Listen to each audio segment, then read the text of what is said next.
Hi, my name is Dan Hohenstein. This is my Title IX self-audit for EDU 503 Sports Law. First, we're going to take a look at the background of Title IX. In 1972, Congress passed a law, Title IX, which protected females from being discriminated from schools, colleges, and universities. This also included school-sponsored sports. The U.S. Department of Education's Office for Civil Rights, which also will be referred to as OCR, enforces, among other statutes, Title IX of the Education Amendments of 1972. Furthermore, Title IX protects people from discrimination based on sex in education programs or activities that receive federal financial assistance. Title IX states, "No person in the United States shall, on the basis of sex, be excluded from participation in, be denied the benefits of, or be subjected to discrimination under any education program or activity receiving federal financial assistance." In addition to that, in athletics, the regulations also provide that no person shall, on the basis of sex, be excluded from participation in, be denied the benefits of, be treated differently from another person, or otherwise be discriminated against in any interscholastic, intercollegiate, club, or intramural athletics offered by a recipient, and no recipient shall provide such athletics separately on such basis. Congress enacted Title IX with two principal objectives in mind: to avoid the use of federal resources to support discriminatory practices in education programs, and to provide individual citizens effective protection against those practices. Now that we've introduced and talked about Title IX, let's look at the three-pronged test. Effective accommodation of athletics, interests, and abilities addresses the issue of sufficiency of sports offered by a school. Compliance is analyzed by examining whether an institution A provides adequate participation opportunities for women, evaluated using the three-pronged test, and B provides comparable levels of competition for women, evaluated using the two-pronged test. Looking into this, lack of adequate sports participation opportunities is perhaps the most common Title IX compliance problem and certainly the most highly litigated Title IX issue. The 1979 Policy Interpretation and the OCR Investigator's Manual set forth in detail all aspects of the so-called three-pronged test, and the 1996 Policy Clarification deals exclusively with the three-pronged test. This three-pronged test provides three alternative means of compliance with the participation opportunities requirement. A school only needs to meet one of these in order to comply. The first test is a school may provide athletic participation opportunities for female students which are substantially proportional to the female percentage of enrollment at the school. 2. A school may demonstrate a history and continuing practice of expanding its sports offerings for women in the very recent past. And 3. A school may show that it is fully and effectively accommodating the athletic interests and abilities of the women in its student body. So what all does this mean? The Prong 1 test is designed to make sure sports participation for females is proportional to the number of women admitted to the school that year. So for example, if the composition of a school's student body is 50% male and 50% female, then approximately 50% of the school's athletics participants should be men and 50% should be women, approximately. The first prong of the three alternatives requires only substantial proportionality, not strict proportionality. This means schools' enrollments will fluctuate throughout a given school year, as will sports participation as athletes join teams or quit teams during sports seasons for a variety of reasons. The law recognizes that strict proportionality is simply not a feasible standard by which to measure adequacy of participation opportunities. We will discuss further in this conversation about what percentage you need to meet to make this requirement.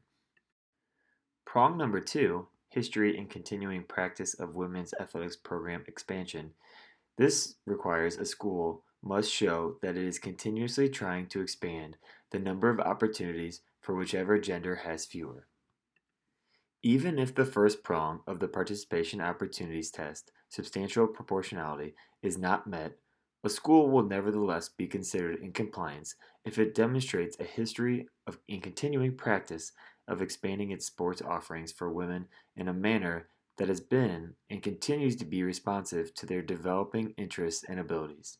The OCR will consider a variety of factors in making this determination.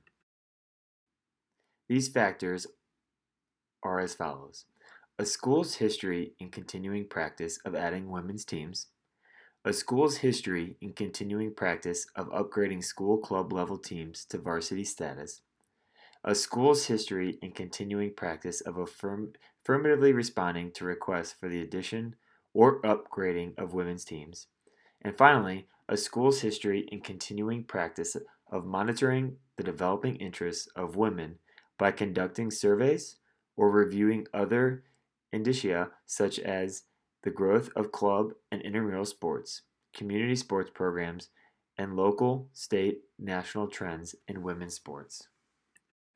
Last but not least, prong number 3, full and effective accommodation of women's athletics interests and abilities. A school must continuously show that it is considering new sports and programs women have said they are interested in.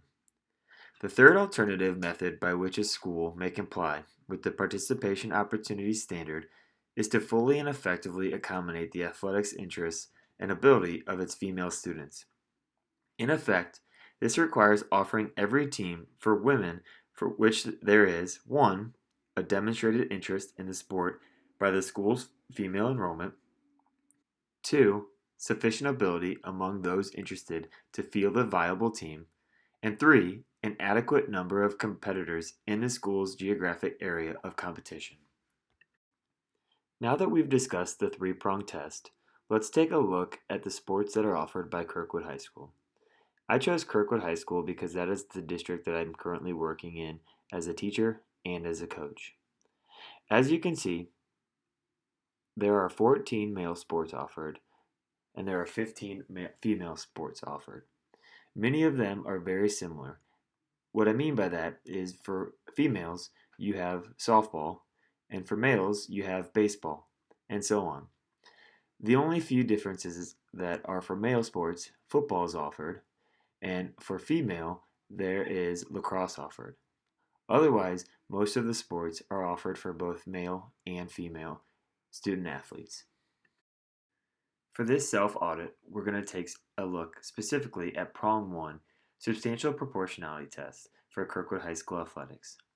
When you look at the total enrollment, there are 1,741 students total in the Kirkwood High School. In the Kirkwood School District, there is only one high school, so we're just going to take a specific look at the one high school we have.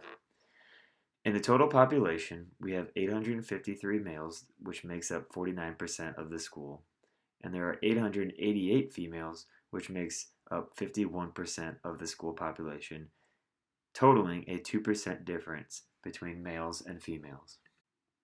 As we now take a look at the number of athletes, there are 645 student athletes that are males that participate in one of many sports, whether it be in fall, winter, or spring, and that makes up 52.4% of the total student athletes in the population.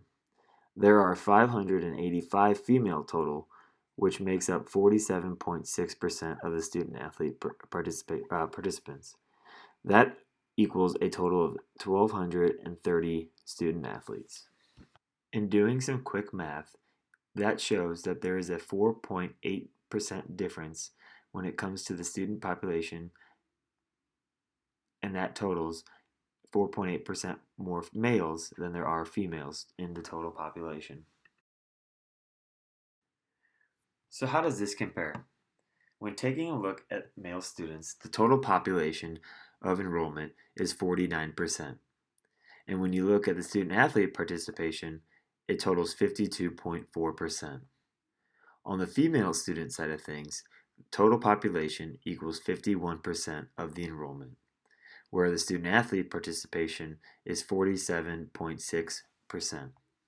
That difference is a 3.4 difference in the gap between female and students and female student athletes, which equals less than the 5% that is to be in compliance with Title IX. So all in all, taking a look at the final numbers, Kirkwood High School has a variance of 3.4%, which is well within the required 5% variance, resulting in KHS passing Part 1 of the three-prong test.